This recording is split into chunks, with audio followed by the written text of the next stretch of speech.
শুধু আমাদের মায়েদের জন্য 5টি বিশেষায়িত হাসপাতাল নির্মাণ করা হবে। তাদের কার কী অসুবিধা আছে এগুলো সব কিছু টেস্ট করা হবে। সেইটা অ্যাপসে নেওয়া হবে, যে অ্যাপস দিয়ে সারা বাংলাদেশের যে কোনো জায়গায় চিকিৎসা করতে গেলে ওই রিপোর্টটা পাবে এবং চিকিৎসাটা সহজ করতে পারবে। চায়না বাংলাদেশ যৌথ উদ্যোগে, মেনলি চাইনিজ অর্থায়নে আমরা 5টি হাসপাতাল, এক একটা হাসপাতাল 1000 বেডের হবে। বাংলাদেশের 5টি বৃহৎ শহরে বা শহর সংলগ্ন কোনো উন্মুক্ত স্থানে আমরা আধুনিক ডিজাইনে অত্যন্ত সুন্দর এবং একটা অভূতপূর্ণ শৈলী কাজের সাথে আমরা 5টি ভবন 1000 যৌথ উদ্যোগে আমরা কথা চলছে। 5টি বিশেষায়িত শুধু মহিলাদের জন্য, শুধু আমাদের মায়েদের জন্য 5টি বিশেষায়িত হাসপাতাল নির্মাণ করা হবে। তার কাজও এই অর্থবর্ষের ভিতরে আমরা শুরু করব ইনশাআল্লাহ। 15ই আগস্ট, আগামী 15ই আগস্ট নিমসের নতুন ভবন আমরা এরই মধ্যে ইকুইপমেন্টস, জনবল সব কিছু আমরা নিয়োগ করতে যাচ্ছি।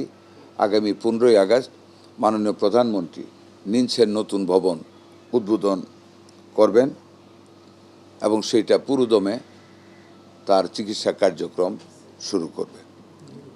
আপনাদেরকে আমি আবারও দ্ব্যর্থহীন ভাষায় বলতে চাই, দুর্নীতির আবর্ত বা বৃত্ত থেকে বেরিয়ে আমাদের মাননীয় প্রধানমন্ত্রী আমাদের যে নির্বাচনী তফসিলে যে জিনিসটা ছিল, যে প্রতিশ্রুতি জনসমক্ষে দিয়েছিলাম, জনস্বাস্থ্যকে সহজলভ্য করা, জনগণের গোড় দৌড়ে স্বাস্থ্যসেবা নিশ্চিত করা, পৌঁছে দেওয়া, আমরা সেটাতে বদ্ধপরিকর।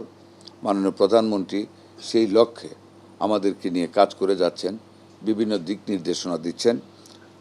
সেই কারণে আপনাদেরকে আরও একটু জানাতে চাই, আমরা জাপানের একটি অত্যন্ত বিশেষায়িত হাসপাতালের গবেষকদের নিয়ে আমরা গতকাল মিটিং করেছি।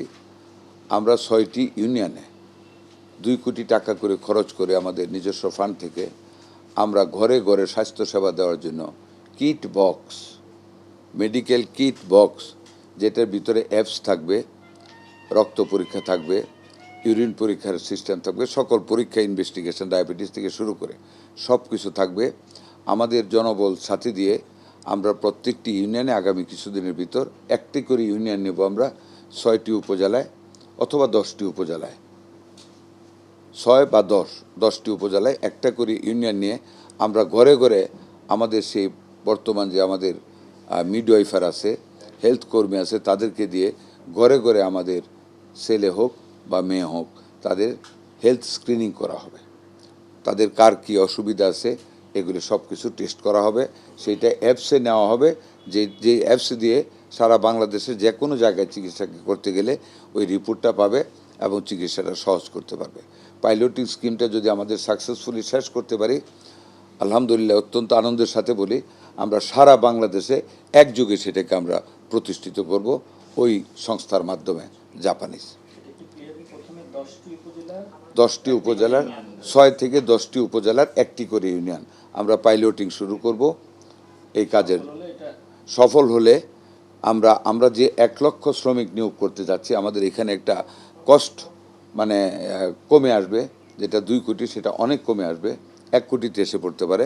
আমরা যেই 1 লক্ষ শ্রমিক নিয়োগ করব, মিডওয়াইফার, তারপর আর care giver, health assistant, technologist, সেইগুলি দিয়ে আমরা প্রত্যেকটা ইউনিয়নে সেই কার্যক্রমগুলি আমরা শুরু করব সারা বাংলাদেশ ব্যাপী ইনশাআল্লাহ, প্রত্যেকটা ইউনিয়নে।